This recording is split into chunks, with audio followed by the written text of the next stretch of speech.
I am up to date with WandaVision, and I've seen all the episodes, right?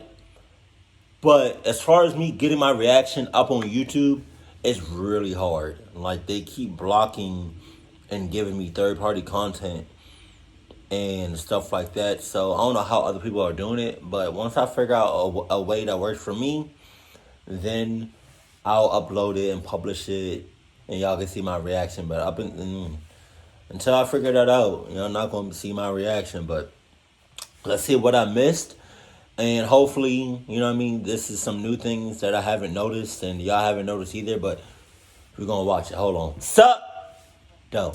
Welcome back to New Rockstars. I'm Eric Voss, and this is a breakdown of WandaVision Episode 5, which, spoilers ahead, confuses the crap out of anyone who still thinks about the Fox X-Men movies, and scares the crap out of everyone with Baby Vision. I hate it. After watching this episode, there are so many interesting visual details to break down. Stuff that does help explain what exactly is going on with Evan Peters' Pietro, and Sparky, Agnes, Wanda's history with S.W.O.R.D. So let's go back through Episode 5, shot by shot for everything you missed. And we actually got to start before the episode, because the first odd detail comes up in this previously on segment. Where is Geraldine? She's gone. She didn't belong here. This is actually the third version of this exchange we've seen. The first came in Episode 3. Oh, she left, honey. She had to rush home. But then an altered point of view from Wanda in Episode 4. Oh, she left, honey. She had to rush home. Oh, wow. The words have changed. Wanda's just being honest. She didn't belong here. Even now, in Episode 5, Wanda's hex continues to warp reality, even outside the parameters of the episode itself as it streams on Disney+. The fourth wall is breaking down, so much so that character counterparts from different movie universes are leaking in. In fact, throughout this episode, you may notice a red haze glowing off of the glares and light sources inside Westview. This looks like a post-production filter in which all the red end of the spectrum contained in all-white light was dialed up a bit. Just an interesting artistic choice to show how the Scarlet Witch's hex over Westview is becoming a bit unstable. Babies Billy and Tommy won't stop crying. Why won't you do what I want? Another element in Westview outside Wanda's control, her own children, and pretty terrifying that she's trying to use magic to silence them, something that she might do to, say, all mutants, or whatever else she wants to say no more to. Vision mentions reading them Charles Darwin's The Descent of Man, which is a title about human evolution, which does reflect the arrival of mutants to the MCU and the whole fear that comes with X-Men in the comics, right? Replacing lesser evolved humans. Agnes drops by. Auntie Agnes is here, and I've got a couple of tricks up my sleeve. I don't like you. Herself as Auntie, perhaps a callback to Auntie A's kitty litter in the supermarket in the episode 2 intro, which was a clue then that might point to her being Agatha Harkness, who does have a black cat named Ebony in the comics. And a few tricks up your sleeve. Come on, do you want us to trust you or not? Vision's distrust throws her off in this interesting way. Do you want me to take that again? Yes, Agnes is breaking character, and she directs this to Wanda directly, as if Wanda is the director of this scene. Agnes is clearly not fully under Wanda's control, but she plays the part. She defers to Wanda as if she's a kind of partner in order to earn Wanda's trust in it. Holy shit! I did not know that. She is not under Wanda's control? Holy, I did not know that. So who else is not under her control? Because I'm pretty sure she can't control Vision, the two boys, or the dog. And now it seems like she can't control Agnes.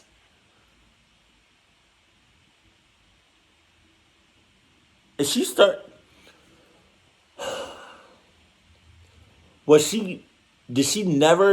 not able, wait, okay, I'm saying that weird.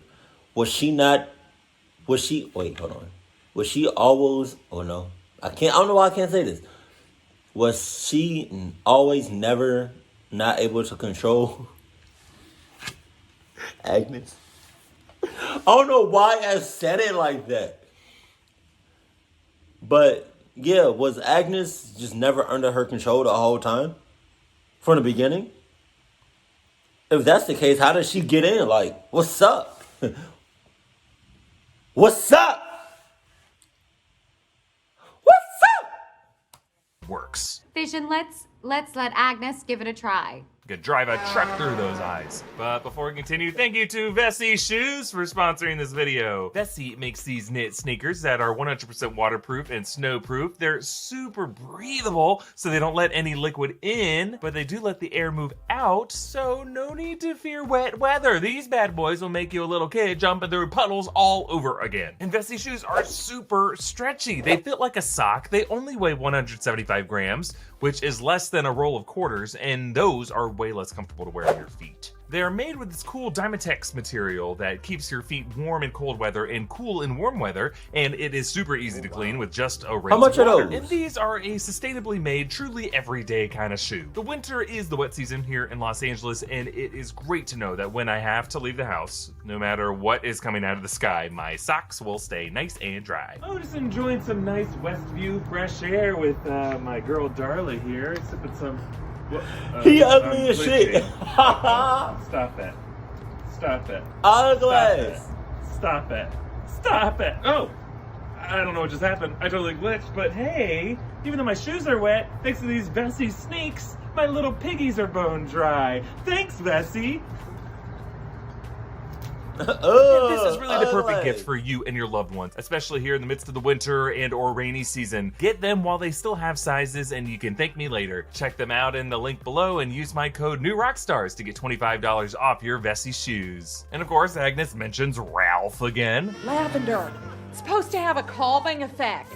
Ralph sprays it on me every night, but there's no taming this tiger. Now, Agnes calls herself Tiger, and notice throughout this episode there's a little tiger toy staying in that kitchen. Maybe Agnes's eyes and ears in this house. How she's able to keep tabs on everything. And then the babies go silent. They're empty. Then where are the twins? Uh-oh. For just a moment, this kind of evokes that terrifying scene from Robert Eggers' The Witch, where the sister is left babysitting the baby, playing peekaboo, until that baby just vanishes because it was snatched by the witch. Look, folks, if there's a witch parallel to Agnes in the show, I'm gonna call it out. Billy and Tommy just age up 5 years, a nod to the way TV shows will kind of abruptly age up child actors between seasons to give them new speaking roles, new identities. And then Agnes says this. Kids. Can't control them. Yeah. No matter how hard you try. No later shit. Vision does observe that despite Westview being for the children, no other children are in Westview. So what's going on other than this all just being to get Wanda to create these two kids? Well, I think Wanda's hex originally could only control the minds of adults in Westview, because adults are more likely to have past pain and trauma that can connect with Wanda's pain and trauma. Meanwhile, Westview's children are innocent, pure, unburdened by life. And thus, those children may have been immune to the hex, able to run free. Now, this title sequence is great. It pays homage to 3 80s sitcoms that this episode is based on. Family Ties, with the family portrait imagery and the duet theme song. Growing Pains also has a duet theme song, and the amazing progressing age photos. And of course, Full House, the sitcom that launched the careers of Elizabeth Olsen's sisters, Mary-Kate and Ashley. And then that show's opening featured a family picnic, and the same exact shot where the camera rushes up at the family running. And this whole set is based on the Family Ties set. The kitchen has the same Kiss the Cook sign, just like in Family Ties. That sofa has a lone blue cushion, which could be a nod to that maddening lone blue cushion in Growing Pains. And the progressing photos of Wanda are actually real photos of Elizabeth Olsen, but they were edited to place her in Sokovia. Notice the Sokovian flags behind her in the second two. That second one being in what I assume is the ritziest alley in Sokovia. Place is a shithole. Meanwhile, Baby Vision is a horror show that I never want to talk about again. Notice how Billy and Tommy celebrate their birthday with all 5 number candles lit on it. Since their rapid aging skipped each of these birthdays, they're celebrating them all at once. Now, notice how in these holiday photos, Vision in costume as a turkey, Easter bunny, Santa, each photo shows him getting progressively unhappier. He clearly no longer wants to play along with Wanda as he does this episode. So as Monica recalls being under mind control in Westview, there is this one little flash of Wanda sobbing. This looks like a new shot, but that background is Westview. Her clothes look like the ones she's wearing in that footage we've seen where she swoops into that sword facility to take Vision's remains. So I'm thinking this could be right after she brought Vision's corpse in pieces to Westview to try to resurrect him. Now, Monica's scans interestingly show a blank, but you can make out the outline of her neck and shoulders, but her body is coming out overexposed. So Monica does have a future as an Avenger. She's either going to be named Photon or Spectrum, similar powers as Captain Marvel. I knew it. I knew it. She's gonna have clucking powers. Because either Monica's mom and Captain Marvel, teamed up, did some things, or Captain Marvel and Monica did something off the side or some shit. Either way, she has a connection with Captain Marvel, and she about to get some things. Her flesh here being composed of pure light could mean that she already has these powers. Maybe the moment Wanda ejected her from Westview. Now in this briefing, the sword logo shows up on the table. It depicts 9 stars, 8 on each side with 1 in the middle. I've said before that this could reflect the 9 realms of the cosmos that we saw in the Thor movies. That middle star could be Earth, aka Midgard. Now the map also shows this little label near Cape Canaveral. I'm thinking that could be where Sword HQ is. Jimmy Woo briefs us on Wanda's history. Born in Sokovia in 1989 to Irina and Oleg Maximoff, both killed during an air raid when Maximoff and her twin brother Pietro were 10. Now, in the comics, Wanda and Pietro were raised by Django and Maria Maximoff, but their real parentage is to be revealed as the children of Magneto. It remains to be seen if the MCU will embrace this Magneto connection, but that air raid was described by Pietro and Wanda in Age of Ultron, remember? We're 10 years old, having dinner, the 4 of us. When the first shell hits 2 floors below, it makes a hole in the floor. Many of us believe that is what that creepy beeping Stark toaster was a reference to. The MCU in-universe news service, WHIH, returns here, and then Hayward cuts off Jimmy as he tries to defend Wanda's reputation. I try not to speak ill of people. Then allow me. Hayward's a dude. Terrorists. Nice editing, making it sound like Hayward's a terrorist, which he totally is. He was using vision parts to make sentient weapons. Sorry, somebody's calling me. I forgot to put my phone on airplane mode. That's why I keep looking at the what's the name. You done? Come on, thank you. Weapons, subverting Vision's will and blaming Wanda of doing the same. And you can see in the footage of Wanda stealing Vision's corpse, Vision is broken up into pieces and Sword appears to be experimenting on him. This is likely the robotics, nanotech, and AI projects that Hayward was referring to. Guy is a dirtbag. Further evidence when Monica asks, when was this? 9 days ago, Maximoff stormed our facility, stole the Vision's body, and resurrected him. Yeah, 9 days. Interesting timeline. Wanda took Vision 2 weeks after Endgame, which is about a week before Monica returned to Sword HQ. Hayward didn't tell her about any of this, and he probably knew exactly what he was sending her to in Westview. Also, you probably heard the Sokovia Accords, Lagos, and Berlin get mentioned, giving us all the context of Wanda's containment period starting in Civil War, which is explaining why it's so easy for Hayward to paint her as a threat. Back at home, Billy wears red, Tommy wears green, which are the colors of Wiccan and Speed, respectively, in the comics. It's also the colors Wanda and Vision have been associated with in their wardrobes. Oh, wow. Sparky the dog. Sparky is actually Vision's synthesoid dog in the Tom King Vision series. Very dark story here. So he was originally Zeke, the neighbor's dog, the dog who died when he accidentally dug up the Grim Reaper's corpse and then zapped himself on the scythe. You may remember the Grim Reaper's helmet was shown in the floorboards in the episode 2 animated intro. Perhaps in this episode, Sparky died when similarly digging up something in Agnes's yard. Though I gotta say, Sparky's story gets even darker in the comics, so I'll come back to this. You'll notice Vision's newspaper reads, "Local homemakers innovating recipes," another pointless headline, but on the back, an ad for Westview Appliances. Jimmy Woo loves getting coffee. Monica conceives of a vehicle to re-enter Westview and setting her up probably to drive that truck that we saw in the footage. I know an aerospace engineer who'd be up for this challenge. Now, this aerospace engineer is not shown yet, it's just Monica texting them. A lot of people are saying this could be Reed Richards of the Fantastic Four, based on Hayward's past line about blipped astronauts working for Sword. Sword very well could be how the MCU introduces a Fantastic Four, though in this case, I think it would be a bit of an understated way to introduce one of the most highly anticipated Marvel hero announcements ever, an off-screen aerospace engineer. Cool. Also, John Krasinski's already in WandaVision. Really, I think this engineer is more likely to be the Skrull daughter of Talos, whom Monica befriended at the end of Captain Marvel. Probably one of the extraterrestrial allies that Monica referred to last episode, maybe someone working with her and Fury as part of Sword. Also, if you look at the Spanish subtitles of this, they use feminine articles for this engineer, so yeah, I think it's all pretty eyes Uno player. Notice how the ID board now includes the mailman identified, so that crosses him off the list of Jimmy Woo's missing witness, since that witness wouldn't just be another New Jersey resident trapped in Westview that they would put on this board. So this tells me that this witness is still at large. They debate the events of Endgame. She could have taken out Thanos on her own if he hadn't initiated a blitz. I mean, Nobody else came close. Well, I'd argue that Captain Marvel came close. Awkward. Monica's reaction Yeah, it hints at is. some bad blood between her and Carol Danvers. It reminds me of that interesting reaction from Nick Fury, well, technically the Skrull Talos in Spider-Man Far From Home. Captain Marvel. Don't invoke her name.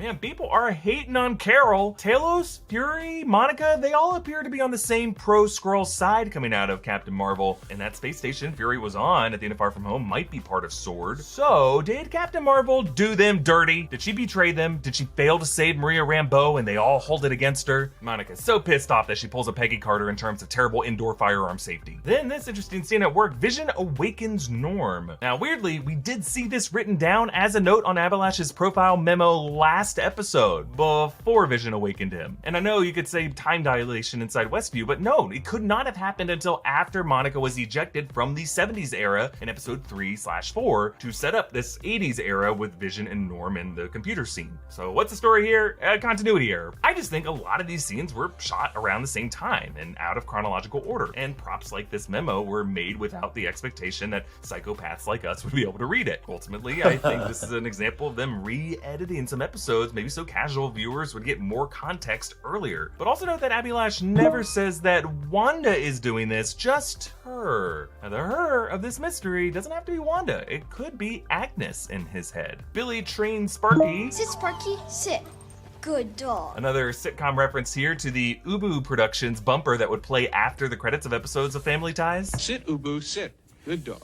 Also, notice how Billy puts a treat to his temple as he trains the dog to speak. As the future Wiccan, he will share his mother's telepathic abilities. So maybe he's so good at training this dog because the kid is telepathic and can mind control animals.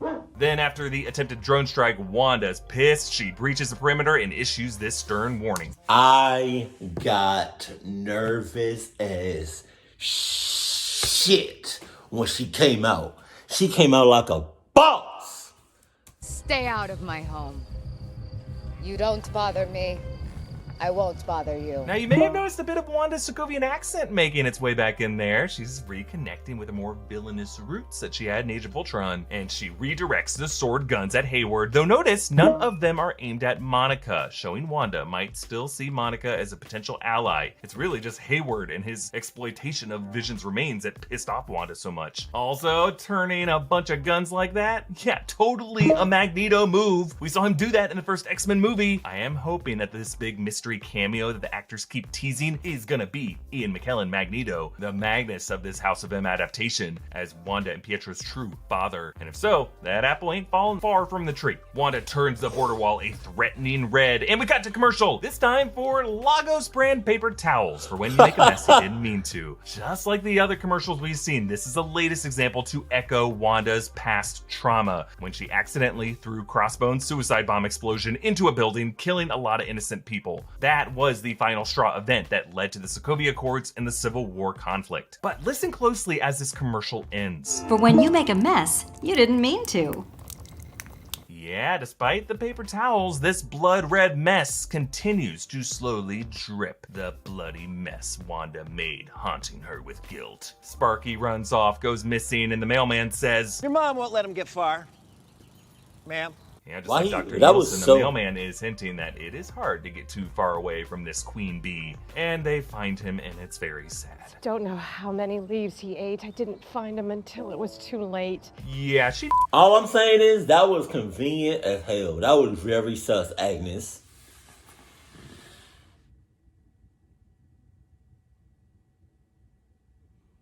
I'm on to you.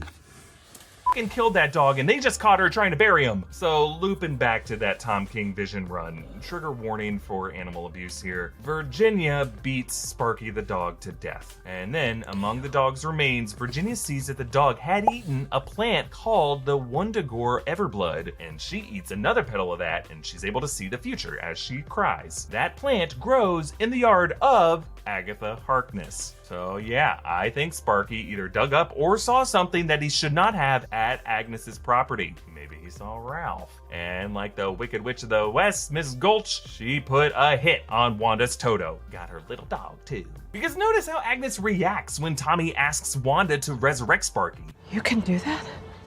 yeah, Agnes might feel threatened that Wanda might resurrect as witness, or that Billy could use his telepathic speak command to learn what Agnes was trying to hide from them. Or Agnes knows full well that Wanda can resurrect the dead. Like, these two witches already did it with Vision, and she's just doing a very good job playing dumb. Wanda pretty hypocritically tells her kids that she can't reverse death, despite doing it for Vision, forbidding them to age past 10, which is interesting because it's the same age she and Pietro were when they lost their innocence, and their parents and their lives changed forever. Vision has to bury Sparky outside, and he washes his hands. This is in the same sink that he and we all first saw Sparky get in a bath to be clean and pure enough to join this family. There's probably little doggy hair still in that drain. Wanda tries to use the credits to evade the argument here. A crazy meta moment. Reminded me a lot of Too Many Cooks. Kiss the Cook? No. That was funny. And again, all these names are people who work for Marvel Studios. Jimmy Gadd works in post-production. Jeremy Simpson, we talked about him before. He's a storyboard artist. Leanne Patrick, post-production. Brandy Hawkins, an extra casting assistant. Scott McFate, VFX team. Crawford Norman, production. Anel Onyekawere, I'm sorry if I mispronounced that, a music editor. Lacey Hudson works in props. Anedra Edwards, VFX. Miriam Yakub works in production. Patrick Heskew works in VFX. And Courtney Young is Marvel dialect coach. And we can thank her for Wanda Sokovian accent coming back. You don't bother me.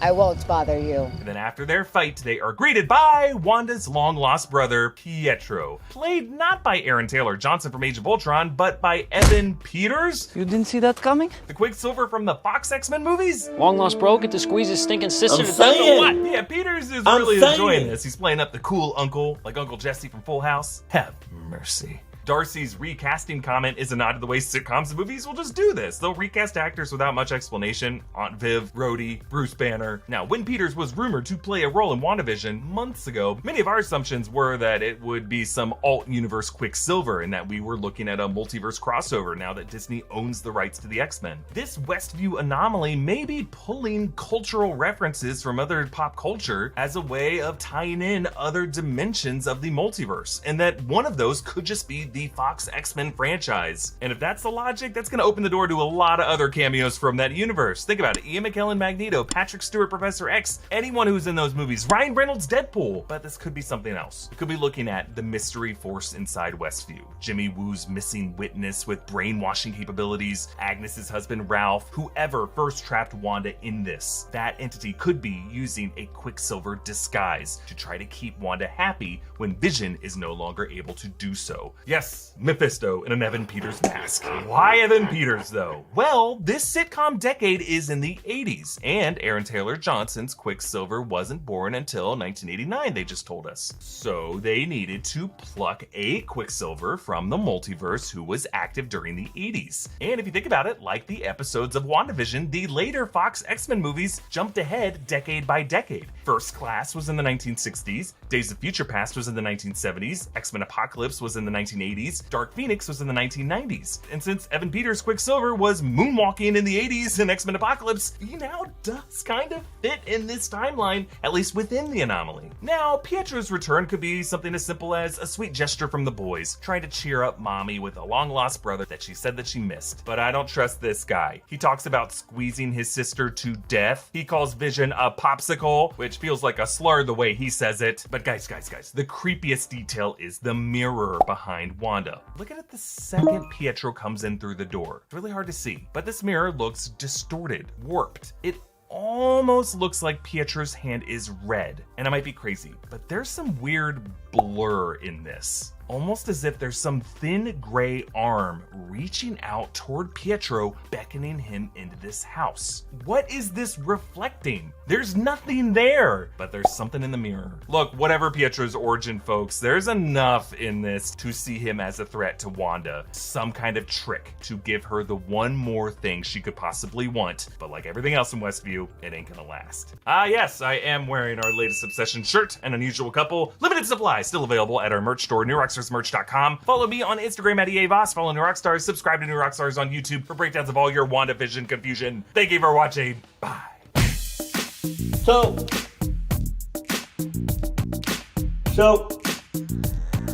is Wanda making this up? Or what did he say, Mephisto? Is he doing it? Did he trap her in this? Cause whole time I thought it was Wanda was making all this up. And then now I'm starting to second guess myself on, is that really Quicksilver? Or is that just in disguise? I'm so confused. But I knew from the moment I started the season, or from the moment I saw Agnes, I never trusted her. And now I'm just getting, you know what I mean? I'm just getting all of that, like, more and more, like, evidence and proof that she's not a good person. She's not. She probably killed the dog. You know what I mean? She probably has the house wired. I did not know she was not controlled. That Wanda was not controlling her. And Norm, I don't think oh, it's so much. It's so much. It's so much. Because is Agnes controlling Norm? Or is it Wanda? Tiger Bomb.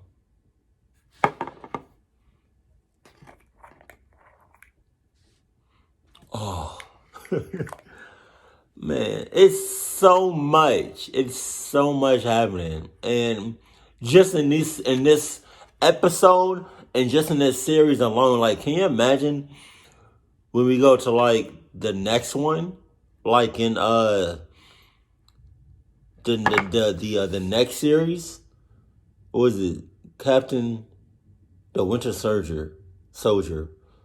Oh, Falcon and the Winter Soldier. Like, oh my God. There's going to be a lot. There's going to be stuff in there too. Like, oh my God. And then the movie, what was it? Black Widow? It's just so much. It's so much. And then you got the Fantastic Four. Oh, and then you got Spider-Man 3 with the multiverse and with the threes. Oh, it's some. I would be lost. Feige, what you doing? How you doing this, man? Jesus. I'm really excited for Spider-Man 3, though. Like, with that universe and, like, Tobey Maguire, Andrew Garfield, possibly Miles Morales. That'd be so dope to see all three. To see Tom Holland, Andrew Garfield,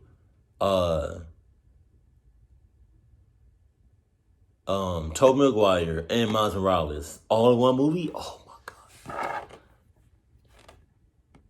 But it's just so much that I can't even comprehend what's going. Like, I can comprehend, but like when you start adding things up, it's just like it's like a new thing. It's like when you find something, it's something else added to that. It's something else, and it's something else, then it's something else, then it's something else. Like, oh my God.